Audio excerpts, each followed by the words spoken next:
Fight for your land. Fight for your home. We built these ships, dredged these canals. In San Francisco, they never knew existed. This is our home. Our home. Our home. The story comes from my life. That's where it starts. Jimmie and I would go on walks throughout San Francisco in like Mission Bernal area where we grew up, and we would talk about our lives. And what began as conversations between two friends eventually feels like it was made by like an entire city's worth of people.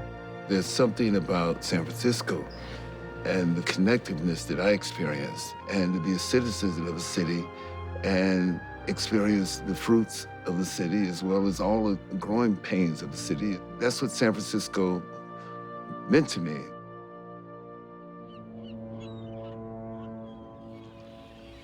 My grandfather built this. He came here in World War II. He bought this lot and he built this house. The stairs, these windows, the columns, the archways, the witch hat, this balcony, all of it by Jimmie Fails I with his own two hands in 1946. It's a hard thing to describe what loving San Francisco feels like because there are certain things like friends and family, sort of big general terms. But I think it's also like the minutia of walking down a block, seeing somebody you know, and feeling like your community. I think in a way, when some of those things start to disappear, you take it personally. It's not just losing the places that you exactly. knew and grew up around. It's the people that were here. That's the biggest change. Not gonna make it, bro. We'll get there. What really pulled me towards the script and the story was it's pretty original. There was nothing like it. And the amount of care that Joe Talbot and Jimmie Fails put into telling the story made it so clear that it was a story of legacy and a story of friendship and also a story of ownership, you know, and that ultimately you really only own who you are. What if we shouldn't be here? Who should be here more? Joe and Jimmie, they had a meeting with me, and I went and talked to them even before I even read the script. And I knew that they were really genuine brothers that wanted to put a story out there to reflect this San Francisco experience. And then when I finally read the script and saw the beautiful nuances in the script, I wanted to be a part of it. My daddy hated when I played that shit. I could relate to gentrification because I'm from inner city, so the script explains a lot about gentrification and the characters, the people that live in the communities. And I was really interested in it because they were really relatable. Still the same. Yep, I like what you and your dad did with it.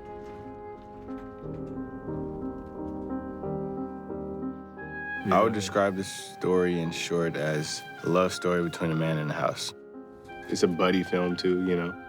My character doesn't really know where to belong. The house is kind of the only thing keeping him in a city where he doesn't feel like he necessarily belongs anymore. Jesus, man. Oh, just get the heck out of here, man. I play Montgomery Allen, who is Jimmie's best friend. I live in Hunters Point, which is, to this day, the only African-American neighborhood in San Francisco. Before that, the Fillmore district was a historically black neighborhood. And so we have Jimmie, who's attached to essentially the roots of San Francisco and the roots of his family in this house. And I kind of watch and participate on the outside for a bit and then get very much involved in reclaiming his legacy in the house.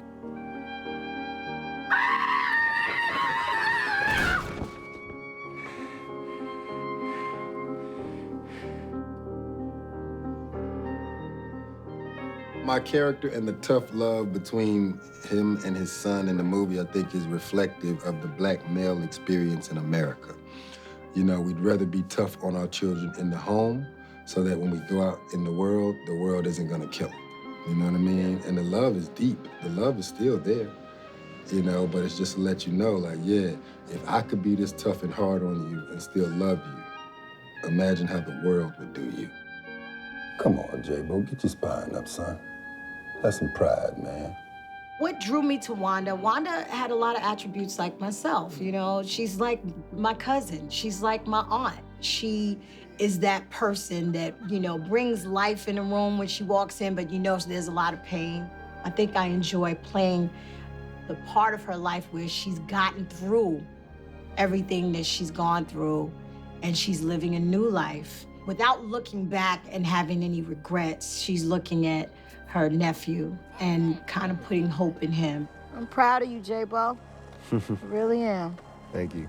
I think as Jimmie's character grows, it gives her hope that she kind of probably lost for herself. I believe that you can make this place yours. I really do.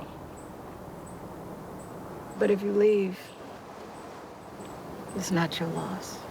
It's San Francisco.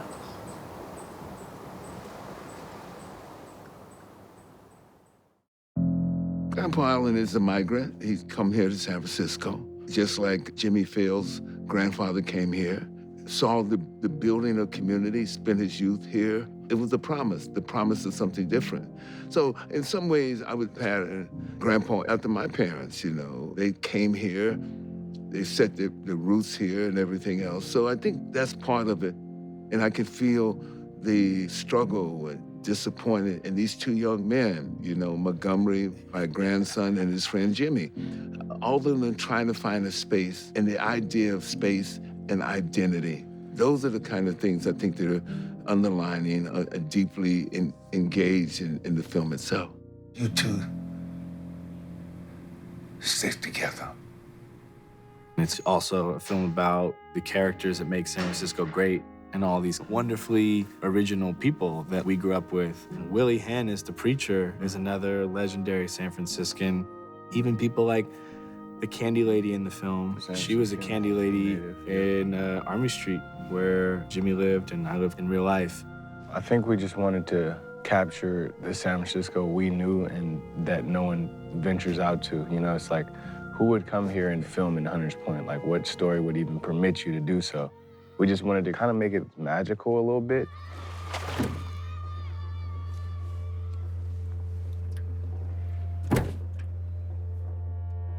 Joe Talbot, his vision is clear. How do we get it truthful? How do we get it as truthful as we possibly can? And it's full of love and excitement and color and poetry. Man up! Man up, nigga! Man up! Hey!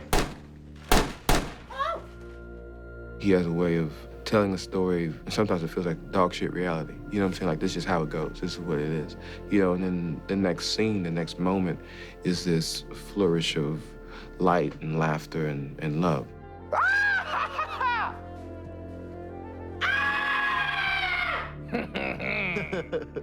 When I got on set and I'm seeing the backdrop and seeing a lot of natural elements that just really inspired me to play Wanda in a way that she can be a positive part of what San Francisco has meant to her. Ricky, get the truck!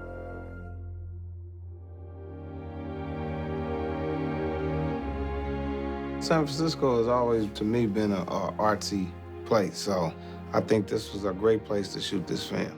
I think that even a city like San Francisco that is full of empathy and love can be a really intense place, a hard place to fully be yourself. And so that's something that I think the film is trying to kind of wrestle with too, you know? Who gets to be themselves?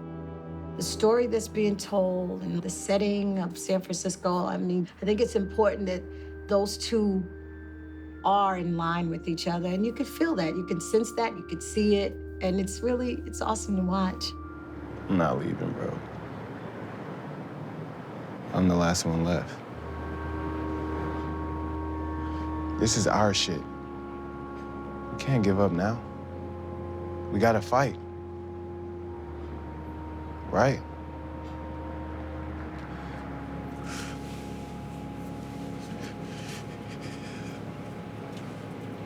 Oh man, the vibe is beautiful. It's fun to play in an ensemble, you know, cast like that. You know, you got legends like Danny Glover, Tichina Arnold, Mike Epps. It's phenomenal. These some real players I'm playing with. I think everybody's giving their A game and you can feel it up there and it's very respectful and it's a great feeling on set. Good. Excellent. Good. Hey, great news is you're all doing marvelous work.